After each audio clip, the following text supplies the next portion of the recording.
1795년 겨울, 제주도는 더 이상 섬이 아니었습니다. 거대한 무덤이었죠.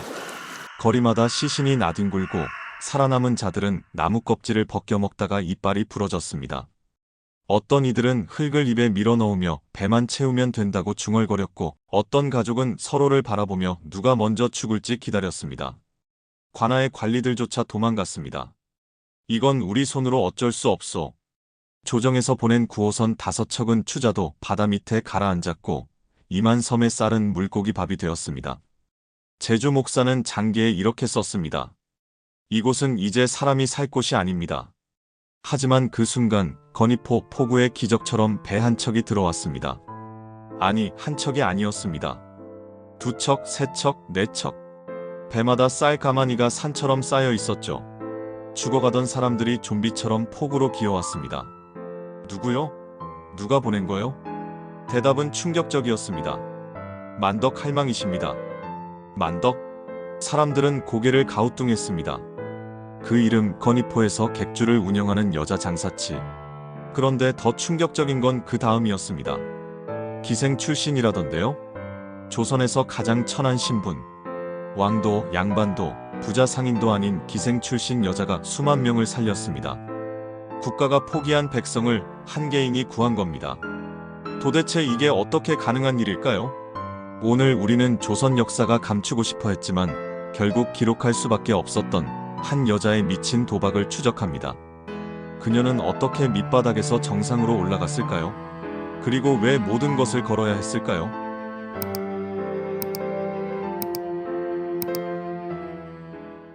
(1739년) 제주도. 김만덕이라는 이름의 소녀가 태어났습니다. 평범한 양인 가정이었죠. 아버지는 성실한 농부였고 어머니는 헌신적인 주부였습니다. 하지만 운명은 잔인했습니다. 만덕이 12살 되던 해 부모가 연이어 세상을 떠났습니다. 갑자기 고아가 된 소녀.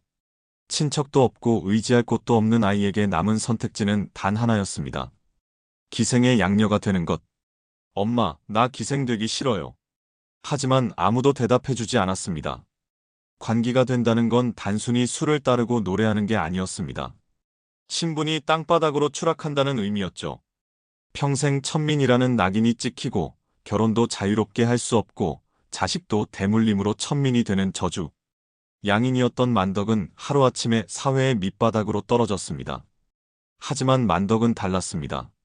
다른 기생들이 손님에게 예쁘게 보이려고 노력할 때 만덕은 손님들의 입을 관찰했습니다. 술자리에서 오가는 대화들. 요즘 육지 쌀값이 올랐다더군. 제주 말총이 한양에서 비싸게 팔린다던데. 전복은 지금이 제철이지. 만덕은 이 정보들을 머릿속에 저장했습니다. 마치 현대의 데이터 분석가처럼 그녀는 제주와 육지 사이의 가격 차이를 계산했습니다. 정보의 비대칭. 그게 돈이 된다는 걸 본능적으로 깨달은 겁니다. 나는 평생 기생으로 살지 않을 거야. 20살이 되던 해 만덕은 제주 목사를 찾아갔습니다. 무릎을 꿇고 눈물을 흘리며 말했죠. 저는 본래 양인이었습니다. 부모를 잃고 살기 위해 기생이 되었을 뿐입니다. 제발 원래 신분으로 돌려주십시오. 목사는 놀랐습니다. 기생 주제에 감히? 하지만 만덕의 눈빛은 간절했습니다. 그리고 똑똑했습니다. 목사는 그녀의 진정성을 느꼈고 기적처럼 환차를 허락했습니다. 신분 복구. 조선에서 이건 거의 불가능한 일이었습니다. 만덕은 자유를 얻었습니다. 하지만 가진 건 아무것도 없었습니다. 돈도 인맥도 배경도 없이 맨손으로 시작해야 했죠. 그녀 앞에는 두 가지 길이 있었습니다. 평범하게 시집가서 살거나 아니면 도박을 하거나. 만덕은 도박을 택했습니다. 건이포. 제주와 육지를 연결하는 유일한 관문이었습니다. 모든 배가 이곳을 거쳐야 했고 모든 물건이 이곳에서 거래되었죠. 만덕은 이곳에 작은 객주를 열었습니다. 객주란 뭘까요? 현대로 치면 물류 허브입니다. 배에서 내린 짐을 보관하고 상인들을 연결하고 거래를 중개하는 곳이죠. 하지만 만덕의 객주는 달랐습니다. 그녀는 단순한 중개인이 아니라 플랫폼 사업자가 되고 싶었습니다. 그녀의 첫 번째 전략은 독점적 위치 선점이었습니다. 건이포에서 가장 좋은 자리를 확보했습니다. 배가 들어오면 가장 먼저 보이는 곳. 육지 상인들은 제주에 도착하면 자동으로 만덕의 객주를 거쳐야 했죠. 두 번째 전략은 정보 독점이었습니다. 기생 시절 쌓은 정보 네트워크를 활용했습니다. 제주에서 뭐가 많이 나는지, 육지에서 뭐가 비싼지, 계절마다 가격이 어떻게 변하는지. 만덕은 이 모든 걸 알고 있었습니다. 그녀는 제주 특산물을 매집하기 시작했습니다. 미역, 전복, 말총, 감귤. 이것들을 육지로 보내면 가격이 2배, 3배로 뛰었죠. 반대로 육지에서 제주에 없는 쌀, 소금, 비단을 들여왔습니다. 세 번째 전략, 신뢰 자산 구축. 당시 상인들은 부르는 게 값이었습니다. 속이고 바가지 씌우는 게 일상이었죠. 하지만 만덕은 달랐습니다. 정찰제를 도입했습니다. 이 물건은 이 가격입니다. 흥정 없습니다. 처음엔 사람들이 의아해했습니다. 장사치가 흥정을 안 한다고? 하지만 시간이 지나자 소문이 퍼졌습니다. 만덕한테 가면 속지 않는다. 신뢰는 돈이 되었습니다. 사람들이 몰려들기 시작했죠. 만덕의 사업은 폭발적으로 성장했습니다. 건이포의 모든 유통을 그녀가 장악했습니다. 제주 최대의 거상이 된 겁니다. 현대로 치면 지역 물류의 독과점 사업자가 된 거죠. 하지만 여기서 이상한 점이 있습니다. 만덕은 부자가 되었는데도 생활은 전혀 바뀌지 않았습니다. 비단 옷을 입지 않았고 고기를 먹지 않았고 큰 집에 살지 않았습니다. 벌어들인 돈은 전부 어디로 갔을까요? 창고였습니다. 만덕은 돈을 벌면 쌀을 샀습니다. 쌀을 사서 창고에 쌓았습니다. 사람들은 이해할 수 없었죠. 왜 돈을 쌀로 바꿔서 묵혀두는 거지? 만덕은 대답하지 않았습니다. 그녀는 알고 있었습니다. 제주는 태풍의 섬이라는 것을, 언젠가 거대한 재난이 올 거라는 것을, 그리고 그때 쌀이 생명이 될 거라는 것을. 그녀의 예감은 빗나가지 않았습니다. 1792년 여름, 제주의 이상 기후가 시작되었습니다. 장마가 너무 길었고 태풍이 연이어왔고 가뭄이 땅을 갈라놓았습니다. 농작물이 말라 죽었습니다. 1793년은 더 심했습니다. 보리도, 조도, 메밀도 자라지 않았습니다. 사람들은 풀뿌리를 캐먹기 시작했습니다. 1794년 절정이 왔습니다. 제주 인구 10만 명 중 3만 명이 굶어 죽었습니다. 30%가 사라진 겁니다. 거리는 시체로 뒤덮였고 살아있는 사람들은 뼈만 앙상하게 남아 유령처럼 걸어 다녔습니다. 조정도 가만히 있진 않았습니다. 정조는 구홈이 임한 섬을 보냈습니다. 배 5척에 가득 실어서요. 이 쌀이면 제주를 살릴 수 있다. 하지만 운명은 잔인했습니다. 배들이 추자도 그네를 지나던 중 거센 폭풍을 만났습니다. 5척 모두 침몰했습니다. 임한 섬의 쌀이 바다로 사라졌죠. 이 소식이 제주에 전해졌을 때 사람들은 절망했습니다. 이제 끝이구나. 제주 목사는 장계를 올렸습니다. 제주에는 더 이상 살 사람이 남지 않을 것입니다. 관아는 손을 놓았습니다. 국가 시스템이 붕괴한 겁니다. 구호는 없었고 질서도 사라졌고 사람들은 그저 죽음을 기다렸습니다. 그때였습니다. 동네에서 소문이 돌기 시작했습니다. 만덕 할망이 육지로 사람을 보냈다더라. 쌀을 사러 갔다던데? 미쳤나? 지금 쌀값이 얼만데? 사람들은 비웃었습니다. 설마 살 수나 있을까? 육지도 흉년이었습니다. 쌀값은 천정부지로 치솟았고 팔 사람도 없었죠. 제주의 한 여자 상인이 쌀을 대량으로 산다? 불가능에 가까웠습니다. 하지만 만덕은 움직였습니다. 그녀는 평생 모은 재산을 현금화했습니다. 객주도 팔았고 땅도 팔았고 창고도 팔았습니다. 모든 걸 쌀로 바꾸기 위해서요. 그녀가 고용한 상인들은 육지 전역을 돌아다녔습니다. 전라도, 경상도, 충청도. 쌀이 있는 곳이면 어디든 갔습니다. 한 섬씩, 두 섬씩 모았습니다. 관할을 통하지 않았기 때문에 오히려 빨랐습니다. 민간의 속도가 국가의 속도를 압도한 겁니다. 1795년 유니월, 만덕의 배들이 제주로 향했습니다. 파도는 높았지만 그녀는 멈추지 않았습니다. 지금 가지 않으면 사람들이 죽는다. 건이포에 배가 들어왔습니다. 한 척, 두 척, 세 척, 네 척. 쌀 가마니가 산처럼 쌓여 있었습니다. 총 500섬. 현재 가치로 70억에서 100억 원에 달하는 어마어마한 양이었죠. 포구는 순식간에 아비규환이 되었습니다. 죽어가던 사람들이 기어나왔습니다. 쌀이다. 쌀이 왔다. 사람들은 울부짖었고 서로를 부축하며 포구로 몰려들었습니다. 만덕은 즉시 움직였습니다. 그녀는 쌀 500섬 중 450섬을 관아에 기부했습니다. 이 쌀로 백성들을 먹이십시오. 제주 목사는 믿을 수 없다는 표정으로 만덕을 바라봤습니다. 이게 정말입니까? 그렇습니다. 지금 당장 나눠주십시오. 관아는 즉시 구호에 나섰습니다. 만덕도 직접 뛰어들었습니다. 그녀는 쌀로 죽을 쑤었습니다. 하루에 수백 명분씩. 손이 부르트고 허리가 끊어질 것 같았지만 멈추지 않았습니다. 만덕 할망, 고맙습니다. 할망이 아니었으면 우린 다 죽었어요. 우리 아이를 살려주셔서 감사합니다. 사람들은 만덕 앞에 무릎을 꿇었습니다. 눈물을 흘렸습니다.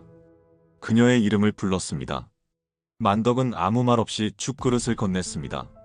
하지만 여기서 질문이 생깁니다. 왜 만덕은 450섬을 기부했을까요? 50섬만 남겼죠. 그것도 팔지 않고 나눠줬습니다. 그녀는 사실상 전 재산을 날린 겁니다. 당시 제주의 다른 상인들은 쌀값이 오르자 비축했던 쌀을 비싸게 팔았습니다. 10배, 20배 폭리를 취했죠. 만덕도 그렇게 할 수 있었습니다. 오히려 더 큰 부자가 될 기회였죠. 하지만 그녀는 반대로 움직였습니다. 전부 날렸습니다. 왜일까요? 만덕은 이렇게 말했습니다. 재물은 내 몸에 붙은 군더더기일 뿐입니다. 하지만 목숨은 하늘이 주신 귀한 것입니다. 군더더기를 버려서 생명을 구하는 것이 어찌 아깝겠습니까? 이건 단순한 자선이 아니었습니다. 철학이었습니다. 만덕에게 돈은 수단이었고 목적은 생명이었습니다. 그녀는 불을 쌓기 위해 산 게 아니라 생명을 구하기 위해 불을 쌓았던 겁니다. 제주 사람들은 만덕의 이름을 영원히 기억했습니다. 만덕 할망이 우리를 살렸다. 이 소식은 빠르게 한양으로 전해졌습니다. 제주 목사가 정조에게 장계를 올렸죠. 김만덕이라는 여인이 사제를 털어 수만 명을 구했습니다. 정조는 장계를 읽다가 멈췄습니다. 뭐라고? 한 개인이? 그는 믿을 수 없었습니다. 국가도 실패한 구호를 변방의 여자 상인이 해냈다니요. 정조는 즉시 명을 내렸습니다. 그 여인에게 내의원 반수 직첩을 하사하라. 내의원 반수. 왕실 의료기관의 명예직이었습니다. 실권은 없지만 상징적으로 엄청난 지위였죠. 하지만 정조는 여기서 멈추지 않았습니다. 김만덕을 한양으로 불러들여라. 조정이 발칵 뒤집혔습니다. 전하, 그건 안 됩니다. 왜 안 되는가? 제주 여자는 육지에 나올 수 없습니다. 출육금지령이 200년 넘게 내려오고 있습니다. 맞습니다. 제주 여성은 섬 밖으로 나갈 수 없었습니다. 왜냐하면 제주는 말의 산지였고 말 사육 기술이 국가 기밀이었기 때문입니다. 여성들이 육지로 나가서 정보를 유출할까봐 원천 차단한 거죠. 하지만 정조는 단호했습니다. 과인이 금지령을 깬다. 김만덕을 한양으로 모셔오라. 1795년 가을, 만덕은 생애 처음으로 제주를 떠났습니다. 배를 타고 육지에 도착했고 다시 한양으로 향했습니다. 그녀의 나이 56세. 평생 제주에만 갇혀 살던 여자가 드디어 세상 밖으로 나온 겁니다. 한양에 도착한 만덕은 궁궐로 들어갔습니다. 그리고 역사상 유례없는 일이 벌어졌습니다. 기생 출신 여자가 조선의 왕을 직접 대면한 겁니다. 이건 신분제를 정면으로 깬 사건이었습니다. 정조가 물었습니다. 그대의 소원이 무엇이오? 만덕은 조용히 대답했습니다. 전하를 뵙는 것이 첫 번째 소원이었고 금강산 1만 2천 봉을 보는 것이 두 번째 소원입니다. 정조는 빙그레 웃었습니다. 금강산을 보고 싶다고? 그렇습니다, 전하. 좋소. 그대의 소원을 들어주겠소. 정조는 만덕의 금강산 여행 경비를 국가에서 지원했습니다. 숙식비, 교통비, 안내인까지. 만덕은 금강산을 구경했습니다. 1만 2천 봉우리를 보며 감탄했죠. 이것이 조선의 산이구나. 이건 단순한 관광이 아니었습니다. 상징이었습니다. 조선에서 가장 낮았던 여자가 가장 높은 사람인 왕을 만나고 가장 아름다운 곳인 금강산을 정복한 겁니다. 신분의 장벽을 완전히 뛰어넘은 거죠. 한양의 선비들이 들썩였습니다. 김만덕을 만나고 싶다. 영의정 최재공은 직접 만덕을 찾아갔습니다. 그는 만덕의 이야기를 듣고 감동했습니다. 그리고 직접 붓을 들어 만덕전을 썼습니다. 김만덕은 제주의 천한 여인이었으나 그 행실은 성인의 경지에 이르렀도다. 다른 사대부들도 줄을 섰습니다. 시를 짓고 글을 쓰고 만덕을 칭송했습니다. 남존여비가 지배하던 조선에서 이건 혁명적인 일이었습니다. 양반들이 기생 출신 여자를 존경한 겁니다. 왜일까요? 그들의 학문이 틀려서? 아닙니다. 오히려 그들의 학문이 옳았기 때문입니다. 유교는 인과 의를 최고의 덕목으로 삼았습니다. 만덕은 바로 그것을 실천했습니다. 이론으로만 떠들던 사대부들은 부끄러웠던 겁니다. 훗날 추사 김정희는 만덕의 집안을 방문해 글을 남겼습니다. 은광연세, 은혜의 빛이 세대에 흐른다. 만덕은 한양에서 석 달을 머물렀습니다. 그리고 다시 제주로 돌아왔습니다. 사람들이 물었습니다. 한양은 어땠습니까? 만덕은 웃으며 대답했습니다. 제주가 더 좋더군요. 그녀는 다시 평범한 생활로 돌아갔습니다. 비단 옷도 입지 않았고 호화로운 집에 살지도 않았습니다. 그저 조용히 여생을 보냈죠. 1812년 음력 1월 14일 김만덕은 73세의 나이로 세상을 떠났습니다. 임종을 앞두고 그녀는 마지막 유언을 남겼습니다. 내 무덤을 거니포 포구가 보이는 곳에 써다오. 육지를 오가는 배들을 영원히 지켜보고 싶구나. 그녀는 죽어서도 제주를 걱정했습니다. 배들이 안전하게 드나드는지 사람들이 굶주리지 않는지. 만덕의 시선은 마지막까지 백성을 향했습니다. 제주 사람들은 만덕의 무덤 앞에서 울었습니다. 할망, 고맙습니다. 그녀의 묘비에는 이렇게 적혀 있습니다. 제주 의녀 김만덕지묘. 의녀. 의로운 여자. 조선이 그녀에게 바친 최고의 찬사였습니다. 김만덕의 삶을 보며 우리는 묻게 됩니다. 진짜 부자는 누구일까요? 돈을 많이 가진 사람일까요? 아니면 그 돈으로 무언가를 해낸 사람일까요? 만덕은 제주 최고의 부자였지만 평생 가난하게 살았습니다. 하지만 그녀가 쓴 돈은 수만 명의 생명을 살렸습니다. 그 돈은 사라졌지만 그녀의 이름은 200년이 지난 지금도 살아있습니다. 당신은 무엇을 위해 돈을 벌고 있습니까? 당신이 쌓은 부는 누군가의 생명을 구할 수 있습니까? 당신의 이름은 100년 후에도 기억될 만한 가치가 있습니까? 오늘날 우리는 부자들의 기부 소식을 듣습니다. 수십억, 수백억을 기부했다고요. 훌륭한 일입니다. 하지만 만덕은 달랐습니다. 그녀는 재산의 일부가 아니라 전부를 던졌습니다. 남은 것이 하나도 없을 정도로 말이죠. 더 놀라운 건 그녀가 기부하지 않아도 됐다는 겁니다. 국가의 의무도 아니었고 누가 강요한 것도 아니었습니다.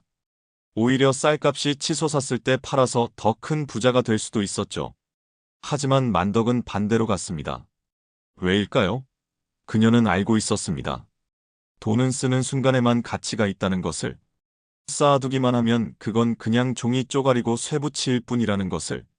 만덕의 창고에 쌓였던 쌀은 지금 남아있지 않습니다. 다 먹혀서 사라졌죠. 하지만 그 쌀로 살아난 사람들은 자식을 낳았고 그 자식들이 또 자식을 낳았습니다. 만덕이 구한 수만 명의 생명은 지금 수십만, 수백만 명의 후손으로 이어졌습니다. 당신이 지금 이 이야기를 듣고 있다면 혹시 당신의 조상 중 누군가가 만덕의 쌀을 먹고 살아남았을지도 모릅니다. 제주 사람이 아니더라도 우리 모두는 누군가의 선행으로 지금 여기 존재하는 겁니다. 만덕은 이렇게 말했습니다. 백성이 굶주리는데 내가 어찌 혼자 배불리 먹겠는가? 백성이 헐벗는데 내가 어찌 혼자 비단옷을 입겠는가? 이건 200년 전 이야기가 아닙니다. 지금의 이야기입니다. 지금도 누군가는 굶주리고 누군가는 헐벗고 있습니다. 당신의 옆에, 당신이 보지 못하는 곳에서요. 김만덕은 기생에서 시작해서 거상이 되었고 거상에서 성인의 경지에 올랐습니다. 그녀가 남긴 것은 돈이 아니라 정신입니다. 가장 낮은 곳에서 피어난 가장 높은 책임감. 그게 진짜 부입니다. 조선은 김만덕을 기록했습니다. 숨기고 싶었을 겁니다. 신분제를 부정하는 이야기였으니까요. 하지만 숨길 수 없었습니다. 너무나 위대했으니까요. 지금 제주 건이포에 가면 만덕의 무덤이 있습니다. 바다가 보이는 언덕 위에요. 그녀는 지금도 배들을 지켜보고 있습니다. 잘 들어왔느냐? 잘 나가느냐? 사람들은 굶주리지 않느냐? 그녀의 목소리가 200년의 시간을 건너 우리에게 속삭입니다. 돈은 버는 것보다 쓰는 것이 더 중요하다. 쌓는 것보다 나누는 것이 더 귀하다. 가진 것보다 베푼 것으로 기억된다. 김만덕. 조선이 기록한 가장 아름다운 기적. 가장 낮은 곳에서 시작해 가장 높은 곳에 도달한 여자. 그녀의 이름은 영원히 우리 곁에 남을 것입니다. 당신은 오늘 무엇을 남길 것입니까? 이 이야기를 쓰면서 가장 놀라웠던 점은 만덕이 현대 경영학의 원칙들을 200년 전에 이미 실천하고 있었다는 겁니다. 플랫폼 독점, 정보 비대칭 활용, 신뢰 자산 구축, 브랜드 가치 창출. 하버드 경영대학원에서 가르치는 내용을 그녀는 본능적으로 알고 있었습니다. 하지만 더 놀라운 건 그 다음입니다. 그녀는 그 모든 불을 단 한순간에 버렸습니다. 경영학 교과서에는 없는 결정이죠. 이익 극대화가 아니라 생명 극대화를 선택한 겁니다. 이게 바로 만덕이 위대한 이유입니다. 그녀는 비즈니스의 천재였지만 동시에 인간의 천재였습니다. 돈을 버는 법도 알았고 돈을 쓰는 법도 알았습니다. 오늘날 우리는 부자들의 기부 뉴스를 봅니다. 재산의 절반을 기부하겠다는 서약도 봅니다. 훌륭합니다. 하지만 만덕은 전부를 줬습니다. 그것도 서약이 아니라 즉시, 지금, 당장. 이 차이가 만덕을 전설로 만든 겁니다. 제주 사람들은 지금도 만덕을 기억합니다. 만덕 할망이라고 부르며 존경합니다. 200년이 지났지만 그녀의 이름은 살아있습니다. 당신의 이름은 200년 후에도 기억될까요? 아니, 20년 후에는? 2년 후에는? 만덕은 답을 알려줍니다. 사람들은 당신이 가진 것을 기억하지 않습니다. 당신이 베푼 것을 기억합니다. 이것이 김만덕의 유산입니다. 이것이 우리가 그녀를 기억해야 하는 이유입니다. 그녀의 창고는 비었지만 그녀의 이름은 가득 찼습니다.